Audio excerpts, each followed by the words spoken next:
नमस्कार। शोमरतुड़ी एनालिसिस में आपका स्वागत है। दोस्तों, आज मैं विश्लेषण करने आया हूं इस नारे का कि अब की बार 400 पार। यह नारा हकीकत है या फसाना है, इसका मैं पूर्णतया विश्लेषण करूंगा। और कल आपको पता ही है कि बीजेपी ने अपनी पहली लिस्ट, उम्मीदवारों की पहली लिस्ट जो 2024 के लोकसभा चुनाव में लड़ेंगे वो जारी की है। और उसमें से जो है इन्होंने 28 महिलाएं, याद है ना आपको कि महिलाओं का सशक्तिकरण की बात करते हैं। 57 ओबीसी माने राहुल गांधी का एकमात्र पूंजी, जो एकमात्र चुनावी नारा जो है। 27 एससी और 47 युवा। अब जो 47 युवा में इन्होंने जो एक वो रखी, पैमाना रखा कि जो 50 से नीचे के हैं वो युवाओं में इन्होंने शामिल किए। अब ये एक संदेश भी है राहुल गांधी को बीजेपी की तरफ से कि आप क्या हो। आप युवा, जो ये अभी भी कांग्रेसी कहते हैं कि हमारे युवा नेता राजीव गांधी, राहुल गांधी, तो ये उनके लिए एक संदेश है। तो अभी मैं इस वीडियो पर आऊंगा, इस एनालिसिस पर आऊंगा। उससे पहले मेरा आपसे पुनः निवेदन है कि एक सशक्त भारत के लिए, भारत में जो कुछ चल रहा है, भारत जिस राह में चल रहा है, उसको मजबूती प्रदान करने के लिए जो लोग लड़ रहे हैं, जो विदेशी एजेंडों को, जो उनका एजेंडा है भारत को कमजोर करने का, कमजोर दिखाने का, उसको तोड़ने के लिए उनको साथ दीजिए। और मेरा भी एक छोटा सा योगदान है इसमें, जो मैं ये YouTube पे जो बनाता हूँ, इसलिए मैं जो भी तथ्य रखता हूँ सोच समझ के रखता हूँ, तथ्यों के आधार पर रखता हूँ।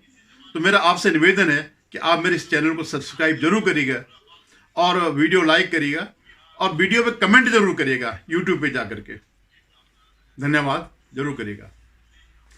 अब मैं इस लिस्ट पर आने से पहले मैं आपको एक बात बताता हूं कि शायद 5-7 दिन में चुनाव की घोषणा हो जाएगी और वो अप्रैल के किसी भी मिड उसमें जो है चुनावी प्रक्रिया शुरू हो जाएगी। मई तक जो है, फर्स्ट वीक, सेकंड वीक मई तक सारी चुनाव प्रक्रिया खत्म हो जाएगी और रिजल्ट आ जाएंगे। नई सरकार शपथ ले लेगी। अब आप ये देखिए, इस समय 2 गठबंधन चल रहे हैं देश में, मतलब मोदी लाओ और मोदी हटाओ, यानी एनडीए और इंडी अलायंस। जो एनडीए है उसकी पहली सूची लगभग आधी 200 के करीबन की घोषित हो चुकी है।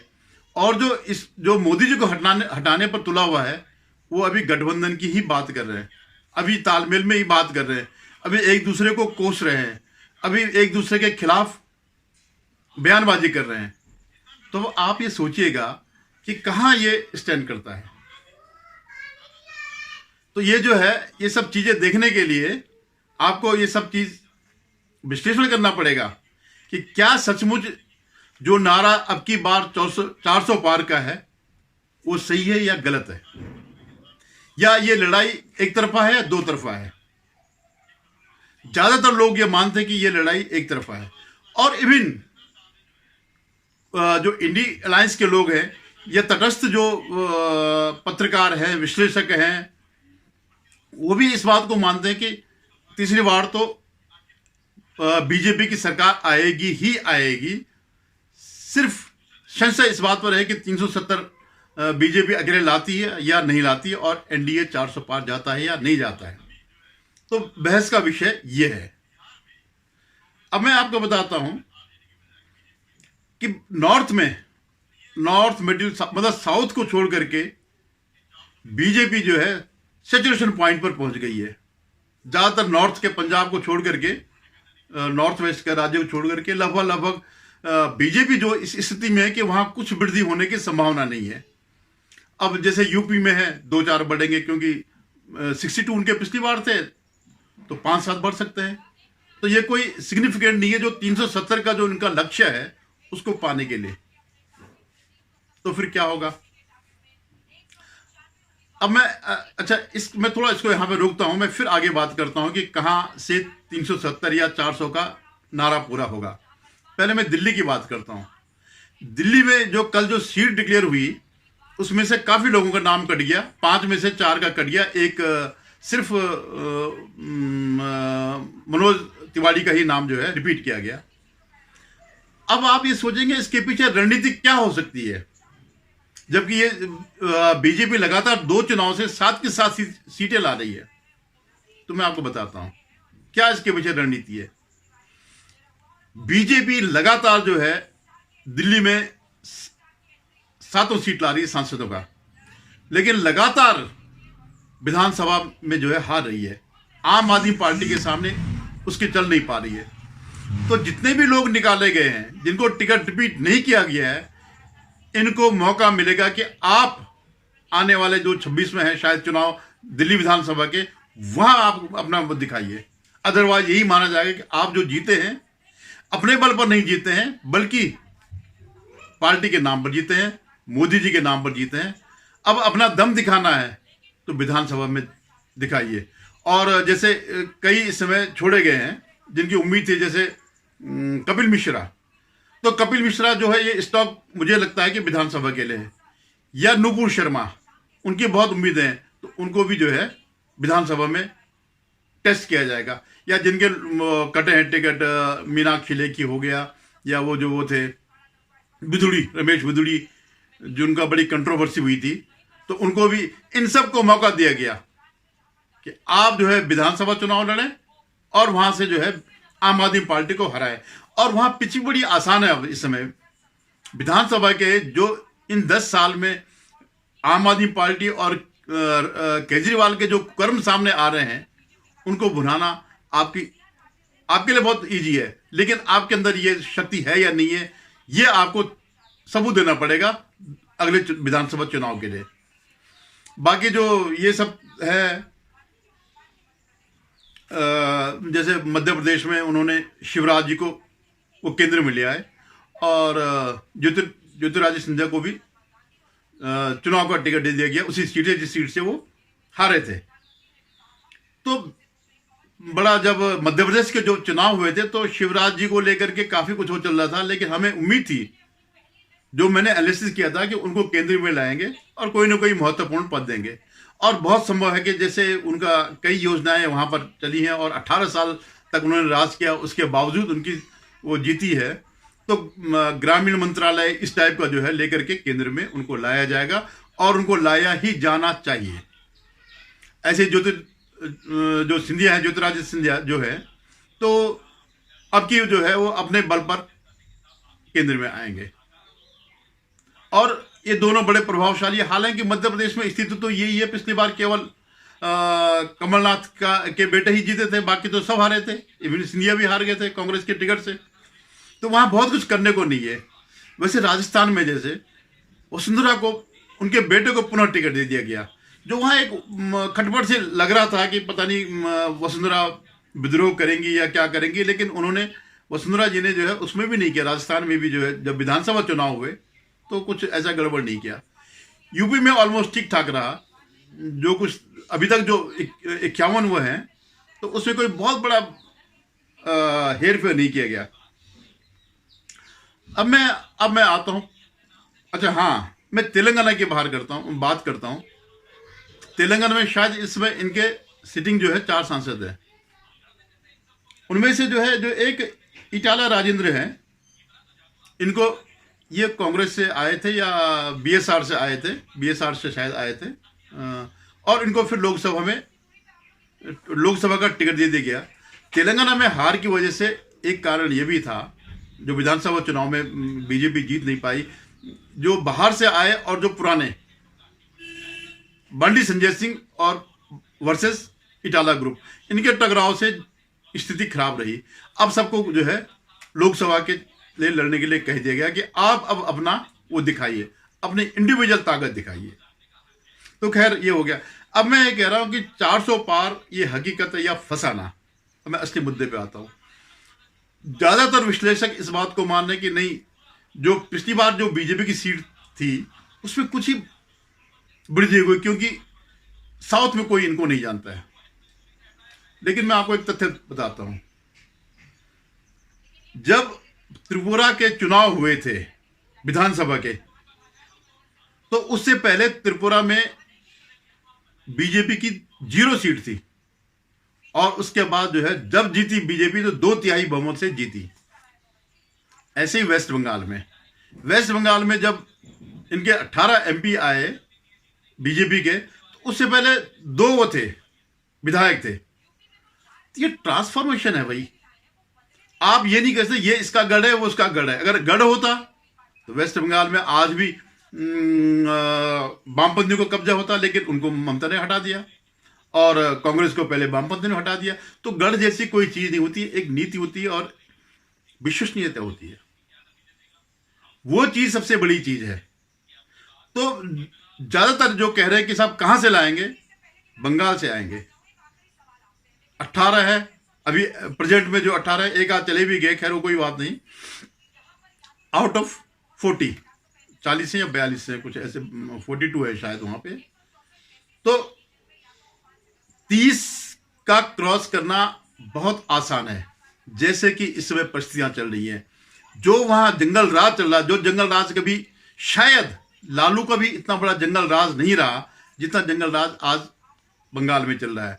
जिस तरह संदेश खाली की जो घटनाएं जो हुई है, और ये वर्षों से चला आ रहा है, और वो खुद कहते हैं कि ये तो चलता आ रहा है। वो तो जो टीएमसी वाले कहते हैं कि ये तो उनके राज से चलता आ रहा है, वामपंथी के राज से।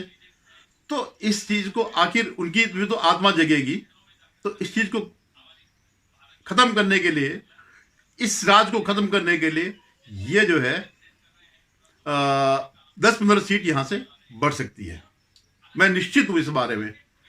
अब मैं आता हूं कि तेलंगाना में जिस तरह दोनों गुटों को इकट्ठा कर दिया गया, सबको लड़ने की वो दे दी गई है। बल्कि एक बीबी पाटिल अभी छोड़ के आए हैं, कांग्रेस छोड़ के आए हैं, तो उनको भी टिकट दे दिया गया। अभी कुछ सीटें डिक्लेयर हुई, लेकिन तेलंगाना में भी जो है इनकी सीटें बढ़ेगी।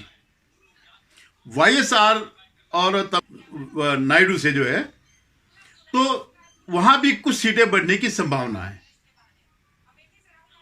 ऐसे जो है तमिलनाडु में जो अन्नामलाई का जो चल रहा है, और अगर वहां त्रिकोणीय मुकाबला अगर होता है, एक तरफ डीएमके का फ्रंट, एक तरफ एआईडीएमके का फ्रंट, और तीसरी तरफ बीजेपी का फ्रंट। पिछली बार नहीं जीते थे, लेकिन इस बार इस बात की बहुत संभावनाएं हैं। अब आप खुद सोचिए, जो बीजेपी 2 सीट से चली थी, बीजेपी के निर्माण के बाद जब जनता पार्टी विलय हो गया था, जनता पार्टी से बीजेपी निकली, तो इसका 2 से बढ़ करके 186 के आसपास, यही लास्ट के 2 चुनाव तक जब अटल जी का राज रहा, तो यहां तक रहा। लेकिन उसके बाद से जो इनका ग्राफ बढ़ रहा है, 282, 303, तो स्वाभाविक रूप से ये सब आएंगे। जो गढ़ नहीं थे बीजेपी के, वो सब आए। तो ये इस बात की कोई बहुत बड़ी कठिन नहीं है प्रेडिक्ट करना है कि साउथ में इस बार सीटें बढ़ेंगी, और वही सीटें जो है इनको 370 नहीं से ही 350 तक जो है अकेले इसको बीजेपी को मिलेंगी। केरल में जो चल रहा है, और कर्नाटक में तो खैर ऑलरेडी है 2-3 सीटें जो है, अब जेडीयू के साथ मिलकर के कर्नाटक तो फिर वापस आ जाएगा, मतलब जैसे पुरानी स्थिति 2019 वाली ही आ जाएगी। अब इन सब के बीच जो है, तो ये मेरा कहना मतलब कि जो अब ये नया एक्सप्लोर करेंगे, जितने भी ये नए वो हैं राज्य जो हैं जहां अब तक इनकी उपस्थिति नहीं थी, तो वहां ये नई सीटें आएंगी। अब कुछ राज्य रह गए, कुछ राज्य क्या, मैं एक ही राज्य की बात करूं, जो कल जो सीटें डिक्लेयर हुई उसमें से जो है महाराष्ट्र को नहीं टच किया गया और बिहार को नहीं टच किया गया। तो इसमें क्या होता है ये देखने वाली बात है, क्योंकि महाराष्ट्र भी बड़ा क्रूशियल है। और जिस तरह से लग रहा है शरद पवार जिस तरह से इनको आमंत्रित कर रहे हैं, चाहे किसी बहाने से घर में खाना बुलाने के लिए, वहां भी कुछ ना कुछ पक रहा, ऐसा लग रहा है। और बिहार में तो आप ये सोचिए कि 0x0 है। 0 पहले ये थे आरजेडी, और कांग्रेस की शायद एक सीट थी किशनगंज वाली या जो भी हो रही होगी। तो वहां कोई बहुत बड़ा परिवर्तन नहीं आने वाला। नीतीश के आने से भी बहुत फर्क नहीं पड़ेगा, लेकिन नीतीश के आने से और फिर जो और उपेंद्र कुशवाहा इस ढंग से। और सबसे बड़ी बात यह है कि वहाँ पर वो भी है, रामविलास पासवान के जो बेटे हैं वो भी एक युवा नेता के रूप में उभर रहे हैं। यूपी में तो आप मान के चलेगा कि 80 की 80 सीटें आनी है। एक आध कोई सीट हट जाए तो अलग बात है, कोई बहुत ज़्यादा अगर कंसंट्रेशन हो जाए, जैसे वो कह रहे आजमगढ़ में पुराने उसको ले लिया गया है, बीएसपी वाले गुड्डू जमालिया जो भी थे, जिन्होंने 2-2.5 लाख मुस्लिम वोट लिए थे और वो जीत गए थे, निरहुआ जीत गए थे। तो इस ढंग से जो है, तो ये कल्पना करना असंभव नहीं है कि बीजेपी 370 और एनडीए 400 प्लस जा सकता है। और सबसे बड़ी बात क्या है कि 10 साल बाद भी आज भी बीजेपी पर कोई भ्रष्टाचार का आरोप नहीं है। भारत की स्थिति आर्थिक रूप से बहुत मजबूत हो रही है, सामरिक रूप से बहुत मजबूत हो रही है, विदेश नीति भी बहुत मजबूत हो रही है, गरीबी से लोग ऊपर उठ रहे हैं। ये सब आंकड़े हैं। इंफ्रास्ट्रक्चर जो डेवलप हो रहा है, आयुष्मान कार्ड हो गया, घर घर ये जो स्कीमें इनकी, घर देना, नल और पानी, इस टाइप कई चीजें ऐसी हैं कि कोई कारण नहीं बनता है कि लोग एक अपने मानसिकता पे जो है कि नहीं हमें बीजेपी को नहीं वोट देना है, तो जो नई जगह है वहां एक्सप्लोर हो सकता है। तो आप देखिएगा, अभी तो पहली लिस्ट निकली है, इनकी कोई लिस्ट नहीं निकली है एनडीए वालों की। तो आएगा, समय आएगा, उसके बाद फिर चर्चा करेंगे कहाँ क्या संभावनाएं हैं। अभी फिलहाल इतना ही। धन्यवाद। अगर आपको मेरा वीडियो पसंद आए तो इसे लाइक करेगा, शेयर कीजिएगा और सब्सक्राइब जरूर करेगा। पुनः निवेदन है।